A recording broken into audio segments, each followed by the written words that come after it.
ನಮಸ್ಕಾರ ಫ್ರೆಂಡ್ಸ್, ಇದು ನಮ್ಮ ಮಹಾತ್ಮ ವಿದ್ಯಾಲಯ ಮುತ್ತನಲ್ಲೂರು.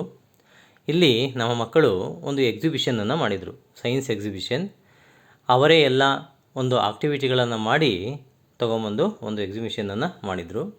ನೋಡಿ ಎಷ್ಟು ಚೆನ್ನಾಗಿದೆ ಈ ಸೋಲಾರ್ ಸಿಸ್ಟಮ್ಮು, ಅದನ್ನು ಎಕ್ಸ್ಪ್ಲೈನ್ ಮಾಡತಕ್ಕಂಥದ್ದು. ಇದನ್ನು ಮಾಡೋದಕ್ಕೆ ಅವರು ಸುಮಾರು ದಿವಸಗಳು, ಒಂದು ವಾರಗಟ್ಟಲೆ ಅವರು ಟೈಮನ್ನು ತೊಗೊತಾರೆ. ಅಂದರೆ ಅವರು ಯಾವುದೇ ರೀತಿಯ ಒಂದು ಫೋನಲ್ಲಿ ಮುಳುಗಿ ಹೋಗತಕ್ಕಂಥದ್ದು ಅಥವಾ ಟಿ ವಿನಲ್ಲಿ ನೋಡ್ತಕ್ಕಂಥದ್ದು ಇದು ಯಾವುದೂ ಕೂಡ ಇರೋದಿಲ್ಲ. ಅದಕ್ಕೋಸ್ಕರ ಅಂಥವರಿಗೆ ಮಕ್ಕಳಿಗೆ ನಾವು ಈ ಥರ ಒಂದು ಆಕ್ಟಿವಿಟಿಯನ್ನು ಕೊಡ್ತಾ ಹೋದರೆ ಅವರಲ್ಲಿ ತುಂಬ ಬದಲಾವಣೆ ಬರ್ತಾ ಹೋಗುತ್ತೆ. ಯಾವುದೇ ರೀತಿಯ ಒಂದು ಕೆಟ್ಟ ಹ್ಯಾಬಿಟ್ ಅವರಲ್ಲಿ ಬರ್ತಾ ಹೋಗೋದಿಲ್ಲ. ಏಕೆಂದರೆ ಇವತ್ತಿನ ಮಕ್ಕಳು ನಿಮಗೆ ಗೊತ್ತೇ ಇದೆ, ಆದಷ್ಟು ಹೆಚ್ಚು ಫೋನಲ್ಲಿ ಅವರು ಅಡಿಕ್ಟ್ ಆಗಿರ್ತಾರೆ. ಅದರಿಂದ ನಾವು ಅವರನ್ನು ದೂರ ಮಾಡೋದು ತುಂಬ ಕಷ್ಟ ಆಗಿದೆ. ಆ ಗೇಮ್ ಆಡೋದ್ರಿಂದ ಅಥವಾ ಯೂಟ್ಯೂಬ್ ವೀಡಿಯೋಗಳನ್ನು ನೋಡೋದ್ರಿಂದ ತುಂಬನೇ ಅವರು ಅಡಿಕ್ಟ್ ಆಗಿಬಿಟ್ಟಿರ್ತಾರೆ. ಈ ಥರದ ಒಂದು ಆಕ್ಟಿವಿಟಿಗಳನ್ನು ನಾವು ಮಾಡೋದಕ್ಕೆ ಅವರಿಗೆ ಕೊಟ್ಟರೆ ಅವರಲ್ಲಿ ಹೊಸತನ ಅನ್ನತಕ್ಕಂಥದ್ದು ಬರ್ತಾ ಹೋಗುತ್ತೆ.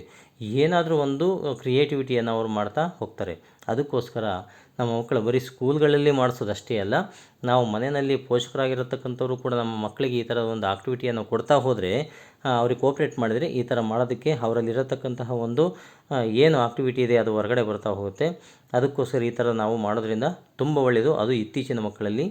ಹಾಗೆ ಈ ವಿಡಿಯೋನ ಆದಷ್ಟು ಶೇರ್ ಮಾಡಿ, ನಿಮ್ಮ ಮಕ್ಕಳಿಗೆ ಈ ವಿಡಿಯೋನ ತೋರಿಸಿ, ಹಾಗೆ ಕಮೆಂಟ್ ಮಾಡಿ ಯಾರ್ಯಾರು ಮಕ್ಕಳಿಗೆ ನೀವು ಈ ಥರ ಮಾಡಿಸಿದ್ದೀರಾ. ಹಾಗೆ ನನ್ನ ಪೇಜ್ನ ಫಾಲೋ ಮಾಡಿ.